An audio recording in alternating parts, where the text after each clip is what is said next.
नमस्कार. तरुणाई म्हणजे सळसळता उत्साह, ऊर्जा आणि सारे अवकाश कवेत घेण्याची महत्वाकांक्षा. या उत्साह, उर्मी आणि ऊर्जेच्या बळावर प्रत्येक काळातील तरुण पिढीच्या हातून काही सृजनात्मक घडत असते, नवनिर्मिती होत असते. स्वामी विवेकानंद म्हणायचे, तुमच्या देशातील तरुणाईच्या ओठांवर कोणतं गाणं आहे हे सांगा, मी तुमच्या देशाचं भविष्य सांगेन. तरुणाईच्या मनात जे धुमसत असतं ते गाणं म्हणून त्यांच्या ओठांवर येतं. सहसा आपल्या लक्षात येत नाही, पण आपल्या सभोवतालच्या जगात अपरिमित उत्साह घेऊन ही ऊर्जेची बेट वावरत असतात.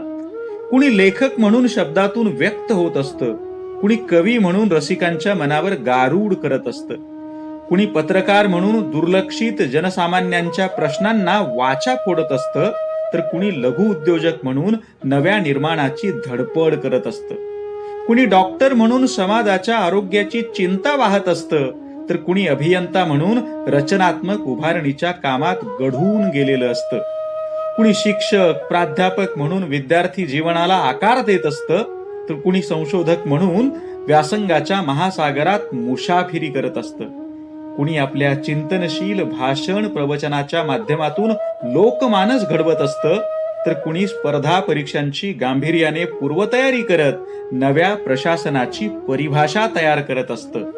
खरं तर अशा या तरुणाईचा संघर्ष, यश, कर्तृत्व सारच प्रेरणादायी असतं. पण आपण उथळ पाण्याला खळखळाट फार असे त्यांचे सदोष मूल्यमापन करत एकतर त्यांच्याकडे दुर्लक्ष करतो, नाहीतर त्यांना अनुल्लेखाने मारतो. टीका करायची असली तरी हरकत नाही, पण निदान त्यांच्या मनात काय खळबळ चालू आहे हे समजून घेणे आवश्यक नाही का? यामुळे त्यांच्या मनातील चिंता आणि चिंतन सगळ्यांच्या समोर यावे, या हेतूने युवा मनवंतर आणि कल्पक विद्यार्थी समूह यांच्या संयुक्त विद्यमाने youth from different kinds but all have ignited minds या भावनेतून इग्नायटेड माइंड्स हा नवा उपक्रम युवा मनवंतर या तरुणाईच्या डिजिटल कट्ट्यावर घेऊन येत आहोत. या उपक्रमातील तिसऱ्या प्रज्वलित तरुण आहेत निकिता सुनील पाटील, मुंबई. रुळलेला, अनेकांनी चालून रूढ केलेला हमरस्ता नाकारून स्वतःची स्वतंत्र पायवाट कशी घडवावी यासाठीचे उत्तम उदाहरण म्हणून निकिताच्या वाटचालीकडे पाहता येणारे आहे. 10वीला 95% गुण मिळवल्यानंतर इंजिनिअरिंग म्हणजे पहिल्यांदा पारंपरिक वळण. पण नेमक्या याच टप्प्यावर ऐ साला अभी अभी हुआ यकी की आग है मुझमे कहीं याचा साक्षात्कार झाला. आणि मग सरळ सरळ इंजिनिअरिंग सोडून यशवंतराव चव्हाण महाराष्ट्र मुक्त विद्यापीठातून शिक्षणाचा अगदी चाकोरी बाहेरचा मार्ग निवडला. बघा, विद्यार्थिनी इंजिनिअरिंगची, परंतु मराठी साहित्यात विद्यापीठाचं सुवर्ण पदक मिळवलं. पुढच्या पदव्युत्तर शिक्षणासाठी पुणे विद्यापीठात प्रवेश घेतला. राज्यशास्त्रात MA केलं. शिक्षण चालू असताना स्वतःच्या व्यक्तिमत्वाला उत्क्रांत करणाऱ्या कितीतरी गोष्टी केल्या. वक्तृत्व, वादविवाद, वर्तमानपत्रातून लेखन, ब्लॉग लेखन, असं खूप काही. कितीतरी स्पर्धांमध्ये महत्वाची बक्षिसे मिळवलीच.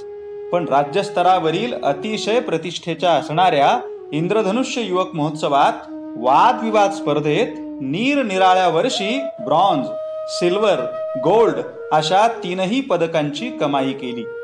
चांगलं वाचन, नेमकं आकलन, उत्तम अभिव्यक्ती आणि कमालीचा आत्मविश्वास या सगळ्यांच्या बळावर मुलगी असूनही पत्रकारितेची खडतर वाट निवडण्याचा आणि त्यातही इलेक्ट्रॉनिक माध्यमात पाय रोवून उभे राहण्याचा निर्णय घेतला. अगोदर साम TV आणि आता अखिल महाराष्ट्राचे न्यूज चॅनल असणाऱ्या ABP माझा या वृत्तवाहिनीत आघाडीची तरुण पत्रकार म्हणून निकिता सुनील पाटील हे नाव पुढे आले आहे. अशा हटके वाटचाल असणाऱ्या निकिताला जाणवलेला पत्रकारितेचा अन्वयार्थ ती कसा उलगडून दाखवणार याबद्दल आपण सगळेच उत्सुक आहोत. तिच्या या आगळ्या वेगळ्या अन्वयार्थाचे आपण हार्दिक स्वागत कराल अशी अपेक्षा आहे.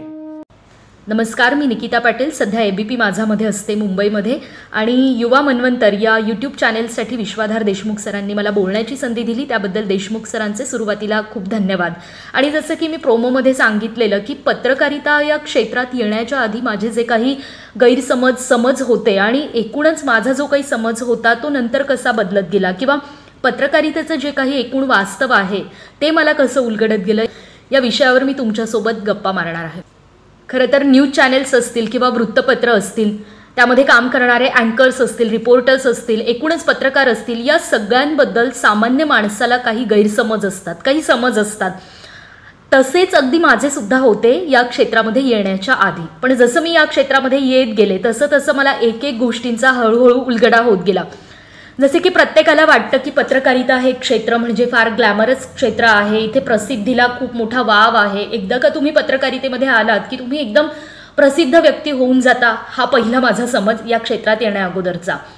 दुसरी गोष्ट अशी की ज्यावेळी तुम्ही पत्रकार किंवा एकूणच तुम्ही न्यूज अँकर किंवा रिपोर्टर म्हणून काम करता त्यावेळी तुम्हाला सुंदरता आवश्यक असते, तुम्ही चांगलं दिसलंच पाहिजे, तुम्ही चांगलं असलंच पाहिजे, हा सुद्धा माझा एक समज होता. अर्थात तो नंतर गैरसमज झाला. आणि दुसरा आणखी एक समज माझा असा की पत्रकारितेमध्ये म्हणजे वक्तृत्व आणि वादविवाद स्पर्धांच्या माध्यमातून तर आपल्या सगळ्यांची ओळख आहेच. मी अनेक वक्तृत्व स्पर्धा केल्या, गाजवल्या, जिंकल्या. वादविवाद स्पर्धांमध्ये आम्ही मित्रमैत्रिणी व्यासपीठावर खूप भांडलो. मग माझा असा समज झाला की तुम्हाला फक्त बोलता आलं तर तुम्ही पत्रकार झालात. पण हळूहळू मला जसं या क्षेत्राचं वास्तव कळत गेलं तसं मला उलगडत गेलं की तुम्हाला फक्त बोलता आलं तर तुम्ही पत्रकार झालात असा त्याचा अर्थ होत नाही.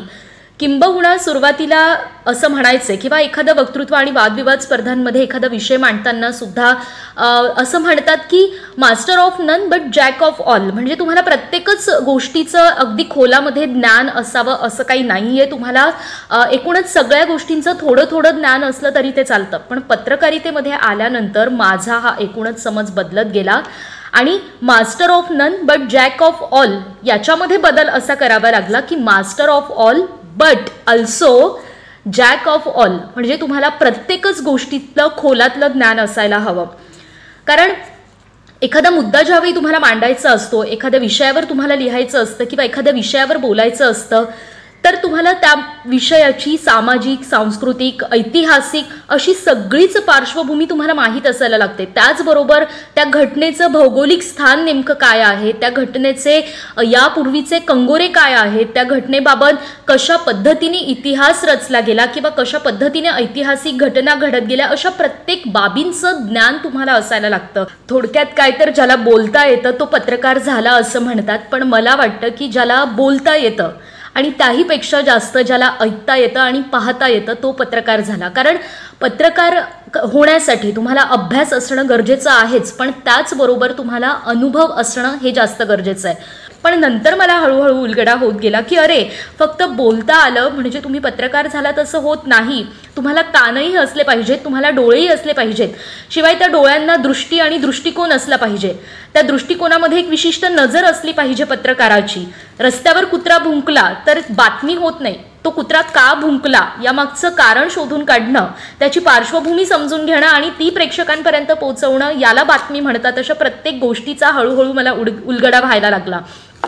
म्हणजे पत्रकार फक्त अभ्यासाने घडत नाही तर अभ्यास आणि अनुभव अशा दोन्ही गोष्टींची त्याला जोड असायला लागते. पत्रकारितेमध्ये कोणत्या खस्ता खाव्या लागतात, एखादी बातमी मिळवण्यासाठी किती धडपड करावी लागते, किती संघर्ष करावा लागतो, कोणकोणत्या व्यक्तींना कशा कशा पद्धतीने तोंड द्यावं लागतं, स्वतःचे हक्क मिळवून घेण्यासाठी आणि स्वतःला हवी ती माहिती काढून घेण्यासाठी कुठे कुठे धडपड करावी लागते, अशा सगळ्या बाबी या खरं तर सामान्य माणसांपासून खूप दूर असतात. आणि त्याचाच उलगडा मला या क्षेत्रामध्ये आल्यानंतर होत गेला. अगदी कोरोना काळाचंच आपण उदाहरण घेतलं तर ज्यावेळी सुरुवातीला कोरोनाच्या रुग्णसंख्येचे आकडे फारसे वाढलेले नव्हते त्यावेळी ज्येष्ठ पत्रकार शेखर गुप्ता असं म्हणाले होते की एक वेळ अशी सुद्धा येऊ शकते की पत्रकारांच्या मृत्यूची बातमीच पत्रकारांना द्यावी लागू शकेल.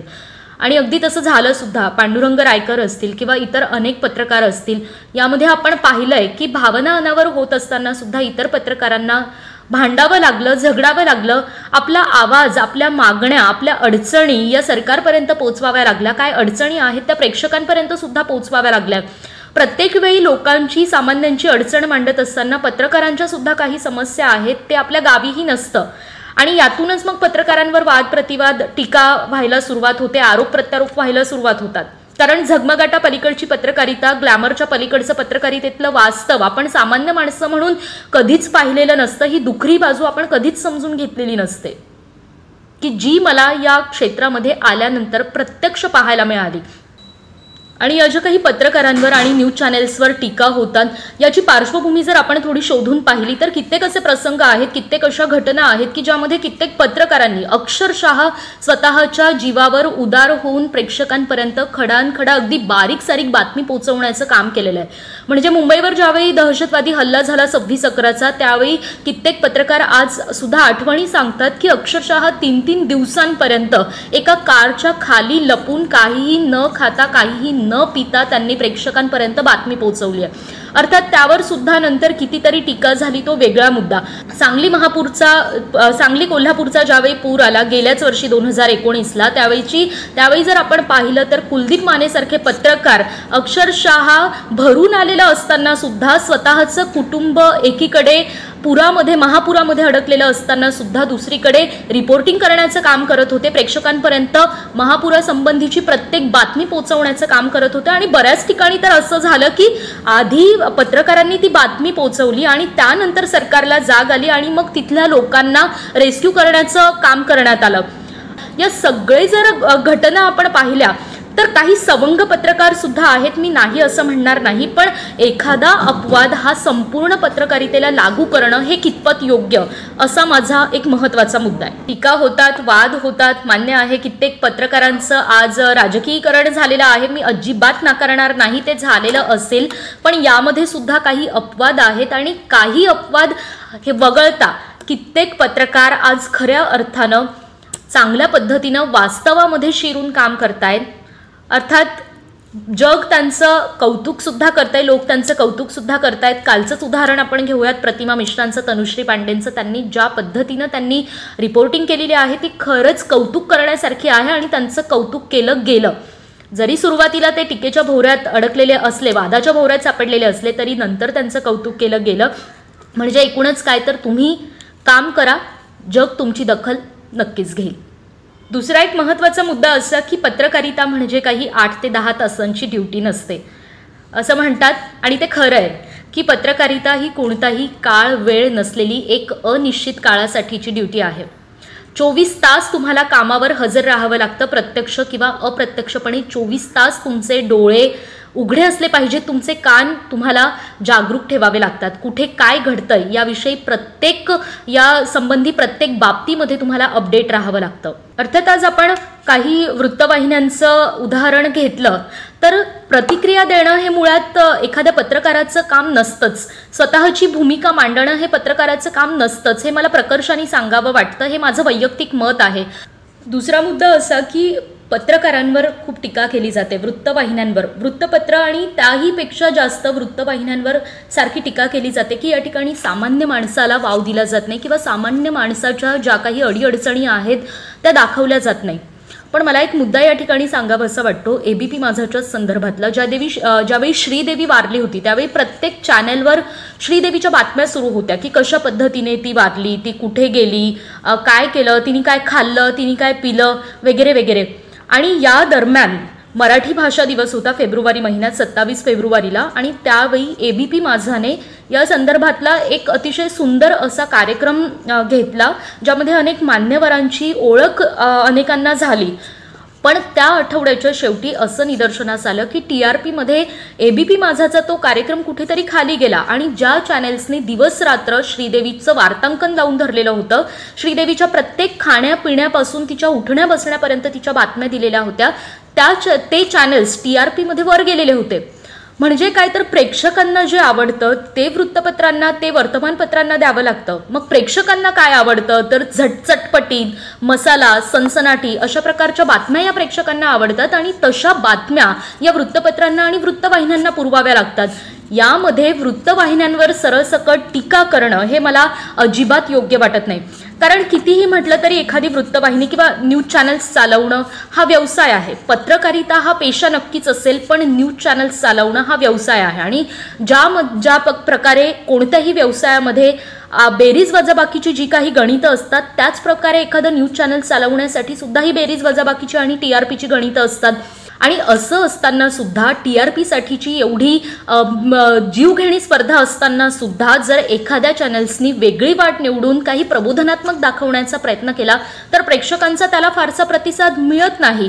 म्हणजे या ठिकाणी विचार आणि टीका आपल्याला कशाची करायची आहे, तर ती प्रेक्षकांना काय लागतं, आज आपल्याला कंटेंट काय लागतो पाहण्यासाठी, तो प्रेक्षकांचा कल बदलत चालला आहे. खरं तर हा टीकेचा मुद्दा होऊ शकतो, पण न्यूज चॅनल्स काय दाखवतात हा टीकेचा मुद्दा केला जातो, हे कुठेतरी चुकीचं आहे, हे असं मला वाटतं. आणि आपण सुशांत सिंग राजपूतच्या आत्महत्येचा मुद्दा घेतलात किंवा कंगना रनौतचा मुद्दा घेतलात, तर आतापर्यंत जे काही वार्तांकन वृत्तवाहिन्यांकडून केलं गेलं त्याबाबत टीका केली जाते. पण एक साधंसं लॉजिक आहे, ज्यावेळी कंगनाची किंवा सुशांतची बातमी येते त्यावेळी आपण जर यूट्यूबला जाऊन पाहिलं तर भराभर प्रेक्षकांची संख्या वाढलेली असते, व्ह्यूअर्सची संख्या वाढलेली असते. आणि ज्यावेळी एखाद्या सामाजिक विषयावर काहीतरी कार्यक्रम न्यूज चॅनल्सवर सुरू असतो त्यावेळी तेवढा प्रतिसाद मिळत नाही.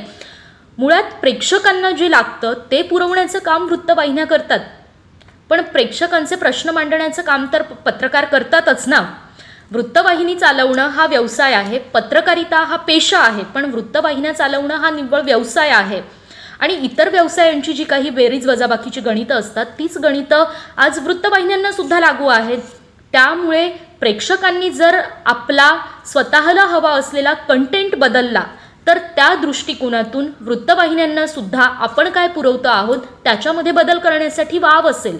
दुसरा मला महत्त्वाचा मुद्दा असा खटकतो तो म्हणजे पत्रकारितेमध्ये आज महिलांना कोणतंही आरक्षण नाही आहे. जे स्थानिक स्वराज्य संस्थांमध्ये आहे, कित्येक स्पर्धा परीक्षांमध्ये सुद्धा हे आरक्षण आहे, नोकऱ्यांमध्ये सुद्धा काही ठिकाणी आरक्षण आहे. पण पत्रकारितेमध्ये कोणतंही आरक्षण नसताना महिलांनी स्वतःचं असं मोठं स्थान निर्माण केलेलं आहे. आज कितीतरी महिला पत्रकार आहेत ज्या पुरुष पत्रकारांना पुरून उरलेल्या आहेत. आणि असं असताना सुद्धा एकूणच जी काही सोशल मीडियावर ट्रोल केलं जातं, सोशल मीडियावर विविध हॅशटॅग्स चालवले जातात, आणि असं असताना सुद्धा आज किती चॅनल्सच्या, किती वृत्तपत्रांच्या संपादकपदी या महिला आहेत याचा विचार व्हायला हवा. किती ठिकाणी प्रत्यक्ष फील्डवर रिपोर्टिंग करण्यासाठी महिला आहेत याचाही विचार व्हायला हवा.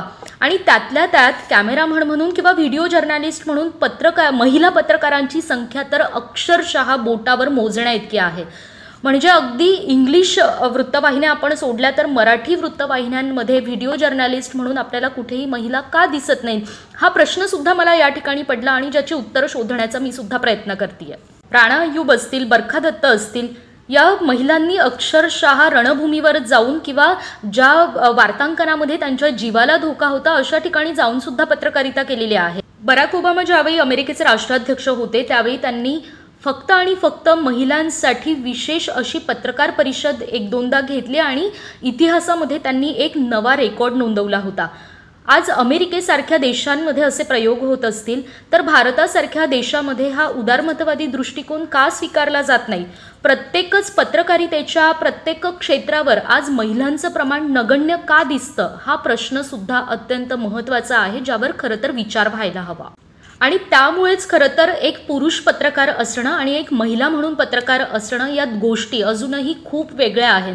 अगदी घरातलं आपण उदाहरण घेतलं तर प्रत्येक पुरुषाच्या पाठीमागे एक स्त्री असते असं म्हटलं जायचं, पण पत्रकार महिलांच्या बाबतीत मी असं म्हणेन की प्रत्येक स्त्री किंवा महिला पत्रकाराच्या पाठीमागे एक पुरुष असायलाच हवा. कारण एकतर त्या महिलेच्या घरी जाण्याच्या वेळा निश्चित नसतात, दुसरं असं की घरातल्या प्रत्येक कामांसाठी महिला पत्रकार वेळ देऊ शकतीलच अशीही गोष्ट नसते, तिसरं म्हणजे अनेक व्यक्तींशी तिचा संपर्क येत असतो. या सगळ्या गोष्टी सांभाळण्यासाठी तिच्या पाठीमागे तेवढाच खंबीर आणि तिला समजून घेणारा पुरुष असावा लागतो. हे वास्तव सुद्धा मला या क्षेत्रामध्ये आल्यानंतर हळूहळू कळत गेलं.